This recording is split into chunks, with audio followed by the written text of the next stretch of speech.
Assalamu alaikum, урматтуу бак өстүрүүчүлөр. Кутман күнүңүздөр менен. Бүгүн 29 май. Ош шергесиндебиз. Күн бүркөк. Ошто мына жаш Кокон Гилас көчөтүнүн алдында турабыз. Мында Кокон Гилас. Бышууга дагы бир 10 күндөй убактысы бар. 8-9 июндарга буюрса кара түскө ээ болот. Азырынча кызыл түстө.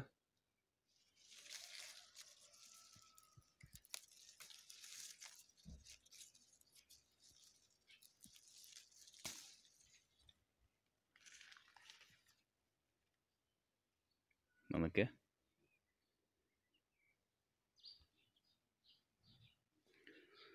Бул Валовой 3-чү аттуу гилас.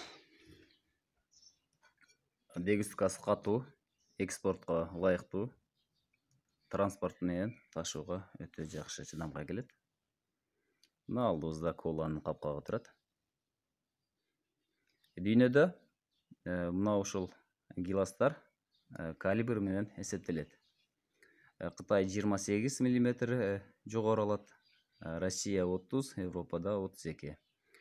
Мына ушул 28, 30, 32 миллиметрлик гиластар мына ушундай ченем менен эсептелет. Мынакей.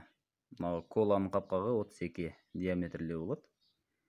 Мына ушул 32 миллиметрлүү гилас бул дүйнөдөгү эң сапаттуу, эң чоң көлөмдөгү гилас болуп эсептелет. Алейкум ассалам. Мынакей, мына гилас 32 миллиметрден дагы чоң болуптур. Мына көрүңүздөр. Мынакей. Бул дагы быш эле, бышканга чейин дагы 5-10 күн убакыт бар. Сабактары узун. Мына 5 сантиметрдей сабагы бар.